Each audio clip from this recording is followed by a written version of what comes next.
Bab 2686. Charlie mengepalkan tinjunya, "Kalau begitu terima kasih, saudara." Segera, sebuah helikopter sipil yang berat mendarat perlahan di puncak gunung. Pesawat masih belum mendarat sepenuhnya, Chester dan Isaac melompat dari kiri ke kanan, dan buru-buru melangkah maju dan bertanya, "Tuan, kamu baik-baik saja?" Charlie tersenyum dan berkata, "Apakah saya berdiri di sini seolah-olah telah terjadi sesuatu?" Setelah berbicara, Charlie menunjuk ke Hamid dan berkata kepada mereka berdua, "Ayo, izinkan saya memperkenalkan Anda kepadanya. Ini adalah Komandan Hamid, komandan tertinggi tentara oposisi ini. Dia pernah belajar di Cina.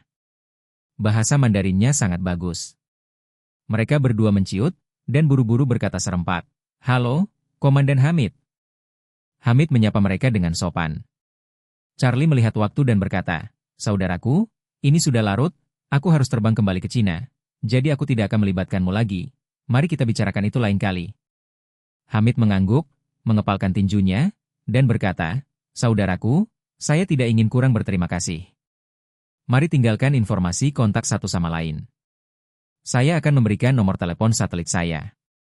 Jika Anda memiliki sesuatu, Anda dapat menemukan saya kapan saja." Charlie berkata, "Oke, mari kita tinggalkan nomor telepon masing-masing. Jika Anda memiliki sesuatu, Anda dapat menelepon langsung." Setelah keduanya meninggalkan informasi kontak satu sama lain, Charlie berkata kepada Melba, "Oke, Nona Watt, ayo pergi."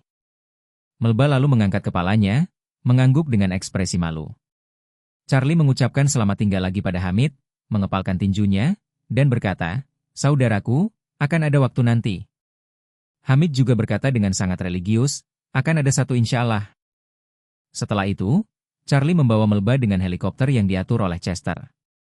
Hamid tidak ingin segera pergi, tetapi menyaksikan helikopter Charlie lepas landas sampai dia tidak terlihat lagi. Lalu dia menghela nafas dan naik ke pesawatnya. Dalam helikopter yang kembali ke Lebanon, Chester, Isaac, dan Vasily memandang Charlie dengan kaget. Terutama Chester, dia awalnya berpikir bahwa jika Charlie masuk ke dalam lingkungan pengaruh Hamid sendirian kali ini, 90% dia akan ditawan, dan dia pasti harus meminta Wade family kembali ke rumah untuk membayar tebusan. Padahal, setelah mengetahui keadaan tersebut, Pak Wade pun sudah siap mengeluarkan uang untuk menebusnya. Perusahaan yang didaftarkan oleh keluarga Wade di luar negeri sudah menyiapkan dana puluhan juta dolar. Selama Hamid memberi akun, dia bisa langsung hit the money. Namun yang dipikirkan Chester adalah bahwa Charlie tidak hanya menyelamatkan orang tersebut, tetapi Hamid sendiri yang membawanya ke tempat pertemuan. Yang membuatnya lebih luar biasa adalah bahwa Hamid memanggilnya saudara laki-lakinya dan sangat menghormatinya. Tepat ketika Chester sangat terkejut sehingga dia tidak bisa menambahkan apa-apa, Charlie bertanya kepadanya, "Pak Tua, apakah pesawat Concorde sudah siap?" Chester kembali sadar dan berkata dengan tergesa-gesa, "Tuan, kita akan kembali ke bandara. Sudah siap, Anda bisa lepas landas kapan saja." Charlie mengangguk puas dan berkata, "Bandara langsung, transfer ke Concorde dan kembali ke rumah segera setelah tiba." Bab 2687.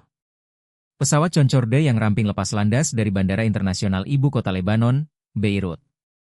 Pesawat itu melesat ke langit dan berlayar menuju Cina dengan kecepatan tercepat.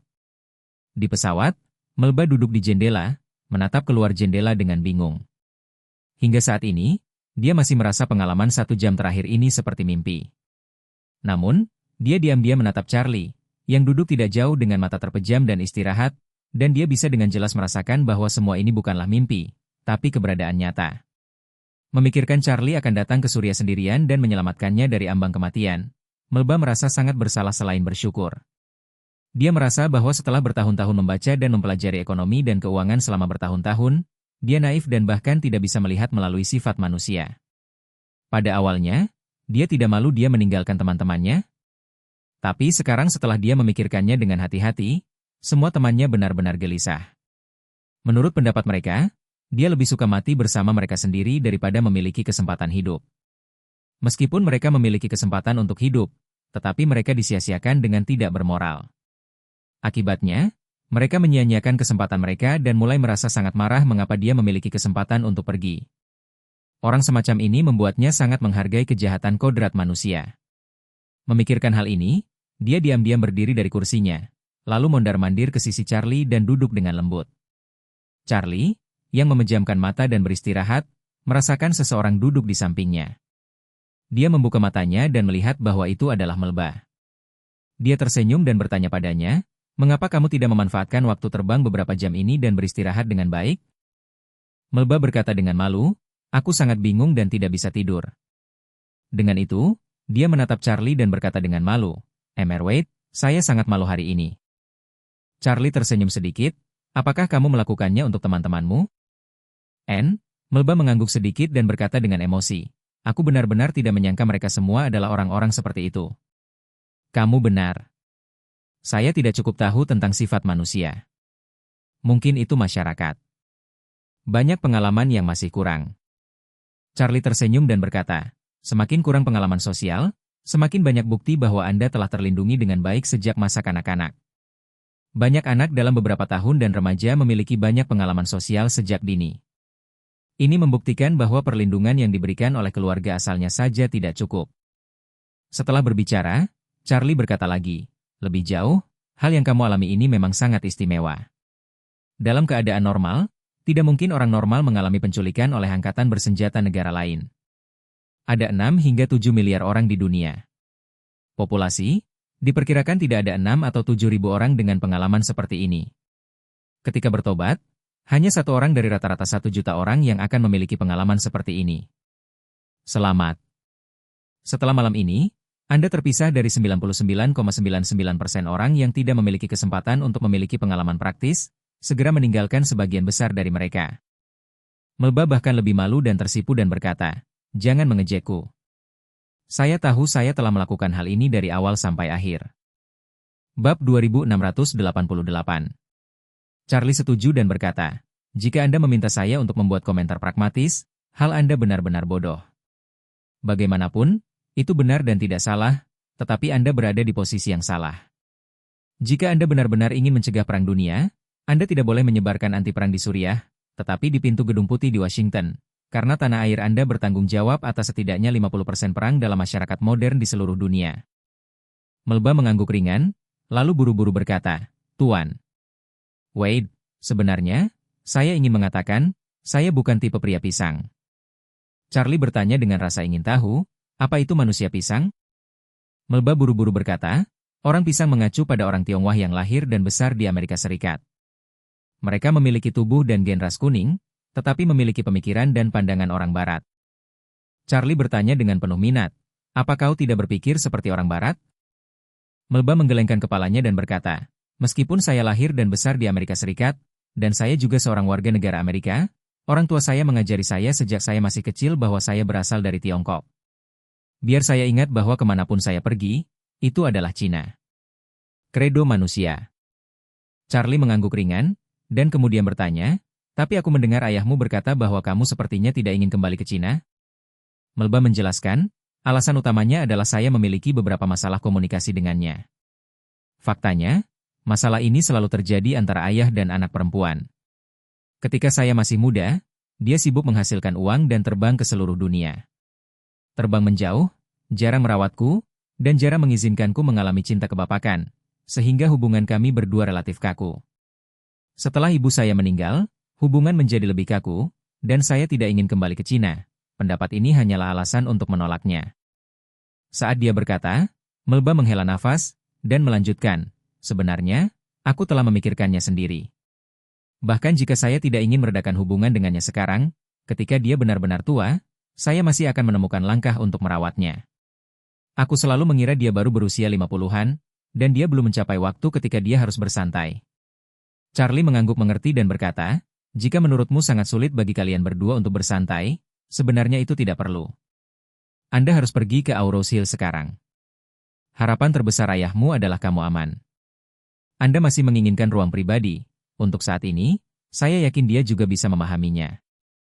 Melba berseru, "Tapi aku telah berjanji padamu." Saat dia berkata, dia menyadari sesuatu dan berkata dengan rasa malu, "Tetapi saya mungkin merasa sulit bagi diri saya sendiri untuk melakukan pekerjaan Anda sekarang. Bagaimanapun, saya membuat kesalahan besar dalam menilai situasi. Ini membuktikan kemampuan dan temperamen saya masih kurang bagus." "Tidak cukup." Charlie melambaikan tangannya, "Ini bukan hal yang sama. Jika seseorang menilai teman yang salah, bukan berarti ia akan melakukan kesalahan saat melakukan hal lain. Saya selalu percaya bahwa kejeniusan pasti tidak mengikuti efek laras. Seseorang yang seimbang dalam segala hal bukanlah bakat, tapi biasa-biasa saja. Hanya orang yang sangat kuat dalam satu aspek adalah bakat nyata. Jika kamu adalah seseorang yang sangat kuat dalam aspek tertentu, maka kamu adalah seorang jenius. Setelah berbicara, Charlie berkata dengan serius, kamu seharusnya sudah melihat banyak film Hollywood yang menginspirasi. Beberapa orang tampaknya tertipu, tetapi mereka sangat berbakat dalam matematika. Beberapa orang tidak tahu apa-apa, tetapi mereka bisa bermain bola basket dengan sangat baik. Beberapa orang bahkan tidak dapat berbicara dengan baik, tetapi mereka adalah fisikawan atau astronom top. Bahkan seorang jenius top seperti Einstein tidak bisa melakukan segalanya. Jadi, bagi saya, selama Anda bisa menjalankan bisnis ini dengan baik, kekurangan lainnya tidak menjadi masalah di mata saya. Melba mengangguk ringan dan berkata dengan serius, Tuan Wade, selama Anda bersedia memberi saya kesempatan, saya pasti akan berusaha sekuat tenaga dan melakukan yang terbaik untuk membantu Anda melakukan bisnis ini. Charlie berkata sambil tersenyum, itu bagus. Selain itu, saya pikir Anda bisa bersantai dengan Paman Watt saat Anda pergi ke Auros Hill kali ini. Dia sangat peduli padamu. Jika bukan karena dia, saya tidak akan bisa datang ke Suriah untuk menyelamatkan Anda. Bab 2689. Ketika Charlie dan Melba bergegas kembali ke Auros Hill tanpa henti, Hamid pun bergegas kembali ke lembah di Suriah Utara. Saat ini, bawahannya sedang membicarakan hal itu, dan semua orang tidak mengerti mengapa Hamid harus mengirim sandera secara tiba-tiba. Selain itu, selain sandera wanita, ada pria lain yang belum pernah dilihat semua orang sebelumnya. Mereka tidak tahu dari mana asalnya, dan kemudian dia mengikuti Hamid. Bagaimanapun, itu juga merupakan garnisun militer yang dijaga ketat. Seseorang yang tidak dikenal siapapun akan muncul secara misterius. Hal aneh dan bahkan aneh seperti ini terjadi di sini untuk pertama kalinya. Jadi setelah Hamid pergi, semua orang tidak sabar untuk mengetahui apa yang baru saja terjadi. Wakil Hamid pergi ke ruang bawah tanah secara langsung, mencari seseorang untuk bertanya apa yang terjadi, tetapi Faisal dan yang lainnya, yang setia kepada Charlie, memanfaatkan fakta bahwa ruang bawah tanah itu hanya memiliki pintu masuk yang sempit dan gerbang besi yang mudah untuk dipertahankan. Dan sulit diserang. Mereka tetap berada di dalam gerbang besi, tidak mengizinkan siapapun untuk masuk. Wakil Hamid juga tidak menyangka Faisal akan berkhianat, dan dengan tergesa-gesa, dia tidak sabar untuk meledak dengan bom. Namun ketika dia mengira ada 7 sandera yang mungkin ditukar dengan uang tebusan, dia untuk sementara menepis gagasan tersebut. Namun, ia juga sangat jelas dalam hatinya bahwa meskipun ruang bawah tanah itu mudah untuk dipertahankan dan sulit diserang, ruang bawah tanah itu sendiri juga merupakan jalan buntu. Sehingga selama ia menahan jalan keluar, Faisal akan segera menyerah. Akibatnya, ia segera mengerahkan hampir 100 angkatan bersenjata tambahan di halaman. Dengan semua senjata diarahkan ke pintu keluar ruang bawah tanah, untuk memastikan bahwa siapapun yang keluar dari sana akan dipukuli menjadi berantakan dalam sekejap. Saat ini, helikopter meraung di langit, membuat semua orang gugup. Mereka mengetahui bahwa helikopter inilah yang baru saja diambil oleh Komandan Hamid. Tapi tidak ada yang tahu sekarang apakah komandan akan keluar dari helikopter setelah mendarat. Helikopter itu perlahan-lahan menurun, Wakil Hamid melihat helikopter itu mendarat di halaman, dan segera ke samping tentara itu berkata, cepat menyingkir, untuk membuat ruang pendaratan helikopter. Di halaman rumah, tentara dengan cepat berkemas ke sekitarnya, menyisakan ruang yang besar untuk helikopter mendarat. Kemudian, helikopter itu jatuh perlahan. Setelah mendarat, pintu langsung terbuka. Dan Hamid langsung terjun dari pesawat. Melihat situasi seperti itu, dia tidak bisa menahan diri untuk bertanya, apa yang kalian lakukan? Wakil itu bergegas maju dan berkata, Komandan, kamu mau pergi kemana? Di mana 2 orang yang barusan kau bawa? Hamid berkata dengan tenang, keduanya adalah temanku. Jangan bertanya lebih banyak tentang itu, Anda adalah wakil saya dan tidak berani bertanya lagi. Mereka buru-buru berkata, Komandan, Faisal, dan yang lainnya sudah memberontak. Orang-orang ini sekarang berada di ruang bawah tanah bersiap untuk melawan. Selama Anda mengatakan sesuatu, saya akan membiarkan orang-orang meledakkan pintu besi dan bergegas masuk untuk menangkap mereka. Tidak. Hamid segera berkata, saya meninggalkan Faisal di bawah. Jangan menebak. Setelah itu, dia langsung melangkah menuju pintu masuk ruang bawah tanah. Pada saat itu, deputi tersebut tiba-tiba pulih dan berseru, Komandan, apa yang terjadi dengan kakimu? Hamid tersenyum tipis dan bertanya, kamu ingin bertanya apa yang terjadi dengan kakiku? Saya tidak lumpuh, bukan? Wakil itu mengangguk ringan. Tentara di sekitarnya juga tampak ngeri. Mereka juga menyadari bahwa kaki kiri Hamid telah benar-benar menjadi normal, dan semua orang sangat penasaran jauh di lubuk hati mereka, bertanya-tanya apa yang terjadi padanya. Hamid tertawa. Dermawan saya memberi saya pil ajaib, itu menyembuhkan kaki saya. Mulai sekarang saya Hamid, tidak lagi lumpuh. Sekitar prajurit tidak bisa membantu tetapi akan tertegun. Obat ajaib menyembuhkan kaki lumpuh yang telah rusak permanen? Bukankah ini mimpi yang bodoh? Bab 2690. Meskipun Anda tidak membaca banyak buku, Anda masih memiliki akal sehat ketika Anda membawa senjata dan perkelahian setiap hari. Dalam kasus Hamid, apalagi di Suriah, yang kekurangan fasilitas obat-obatan dan kesehatan, bahkan jika Anda pergi ke negara maju yang paling kuat di dunia, tidak mungkin menyembuhkan ini. Namun, kenyataan di depan mereka ada tepat di depan mereka. Komandan, yang timpang, benar-benar berjalan cepat. Hamid secara alami melihat reaksi semua orang di matanya. Meskipun dia sangat bersemangat sehingga dia hampir ingin berteriak, untuk citranya sendiri dan untuk lebih mengontrol timnya, dia masih menahan kegembiraan batinnya, berpura-pura tenang dan melangkah maju, sampai ke ruang bawah tanah. Begitu dia memasuki ruang bawah tanah, dia berkata langsung, "Faisal, saya telah mengirim Tuan Wade dan Nona Wat pergi, dan Tuan Wade juga memberitahu saya tentang situasi Anda. Jangan khawatir, saya akan meyakinkan Anda tentang hidup saya. Selama Anda membuka pintu, Anda tidak akan merasa malu. Anda dapat terus kembali ke tim lapis baja Anda, dan yang lainnya tetap sama." Faisal tanpa sadar berkata, "Tidak masalah apakah saya hidup atau mati. Yang paling penting adalah pertama-tama saya harus memastikan bahwa Tuan Wade telah pergi dengan selamat. Kalau tidak, aku akan bertarung denganmu sampai akhir." Hamid terkejut di dalam hatinya dan berpikir, metode hipnotis Brother Wade benar-benar luar biasa. Pria ini adalah miliknya sendiri. Dia tidak peduli tentang hidup dan mati, dia hanya ingin setia kepada Brother Wade. Jika saya memiliki kemampuan ini, saya tidak akan bisa menyatukan seluruh kubu oposisi. Beberapa saat kemudian, Hamid berkata, "Faisal, apakah kamu masih ragu bahwa saya akan melakukan sesuatu yang tidak baik kepada saudara Wade? Anda tidak ingin berpikir, bagaimana saya bisa menjadi lawannya?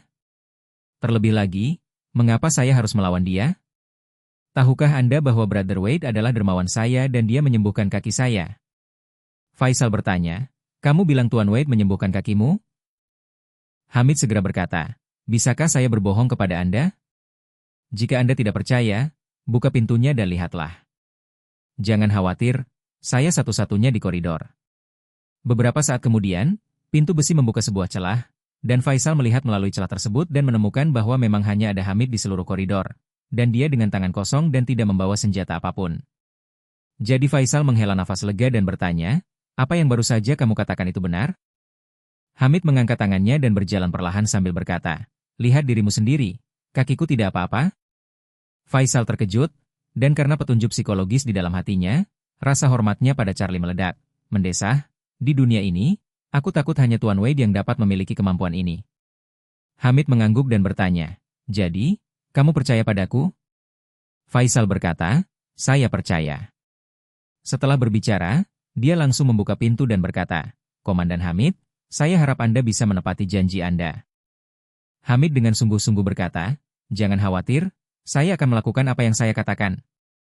Setelah itu, dia melangkah ke ruang bawah tanah menuju ke pintu besi ruangan di dalam, dan berkata, "Faisal, saya tahu Anda setia kepada Brother Wade, tetapi sebelum Brother Wade tidak kembali, atau memberi Anda perintah apapun, saya harap Anda dapat melakukan pekerjaan awal Anda dengan baik." Faisal mengangguk dan berkata, "Tidak masalah, Komandan Hamid." "Baik." Hamid menunjuk ke pintu dan memerintahkan, "Buka pintu di dalam." Faisal tidak berbicara omong kosong, dan langsung membuka pintu besi. Hamid melangkah maju, dan 7 anak muda di dalam sangat ketakutan sehingga mereka tidak bisa tidak memohon. Hamid memandang ke-7 orang ini dan mencibir, "Pertama-tama, selamat. Saya berjanji pada Brother Wade bahwa saya tidak akan mengambil nyawa Anda. Hidup Anda diselamatkan." Ke-7 orang itu menangis kegirangan saat mendengar ini. Seorang pria menangis dan bertanya, "Komandan, kapan Anda bisa membiarkan kami kembali?" "Kembali?" Hamid melambaikan tangannya. "Tidak, tidak, tidak, tidak, tidak. 7 dari kalian akan menjadi budak di sini. Selama kamu hidup, bekerja saja di sini. Jika kamu mati, Kamu akan dimakamkan di sini. Dalam hidup ini, tidak ada kesempatan untuk meninggalkan tempat ini untukmu.